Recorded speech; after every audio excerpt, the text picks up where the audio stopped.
நேயர்களே, நீங்கள் ஹைட்ரோகெஃபலஸ்ன்னு கேள்விப்பட்டிருக்கீங்களா? சில குழந்தைங்க சின்ன வயசுலேயே மண்டை ஓடு பெருசாக இருக்கிறாப்புல இருக்கும். கண் அப்படியே கீழே பார்த்துட்டு இருக்கிறாப்புல இருக்கும்.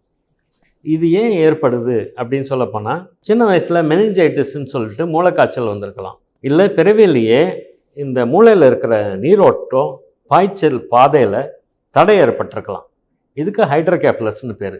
சில குழந்தைங்களுக்கு எமர்ஜென்சியாக ஆப்ரேஷன் பண்ணணும். சில குழந்தைங்களுக்கு கொஞ்சம் தாமதமாக வெயிட் பண்ணி பார்த்து பண்ணலாம். 2-3 விதமான ஆப்ரேஷன் இருக்குது. டெம்பரரியாக வெளியே நீர் எடுக்கலாம், இல்லை பர்மனெண்ட்டாக ஃப்ளூயிடை உள்ளே டைவெர்ட் பண்ணலாம். பர்மனெண்ட்டாக டைவெர்ட் பண்ணுறதுக்கும் 2 மெத்தட் இருக்குங்க.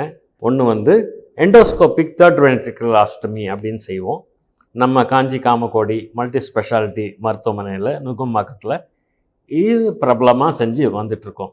இந்த இடத்துல ஒரு சின்ன ஓட்டை போட்டுட்டு அதுக்குள்ளே எண்டோஸ்கோப் டியூப்பை பாஸ் பண்ணிவிட்டு உள்ளக்குள்ளேயே செய்ய வேண்டிய வேலையை செஞ்சு முடிச்சிருவோம். வெளியே எதுவுமே தெரியாது, குழந்தை நார்மல் ஆகிடும். இல்லைன்னு சொல்லப்போனால் இதே ஓட்டையில் ஒரு சின்ன டியூப் உள்ளே போட்டுட்டு தோலுக்கு அடியில் கொண்டு வந்து வயிற்று போர்ஷனில் குடலுக்கும் ஈரலுக்கும் நடுவில் சொருக்கி விட்டுட்டோம்னா அந்த குழந்தை வளர வளர அந்த நீர்த்தேக்கமானது பாதிப்பு ஏற்படாது. சில சமயம் இது ஒரு எமர்ஜென்சி ஆப்ரேஷனாக தேவைப்படும்.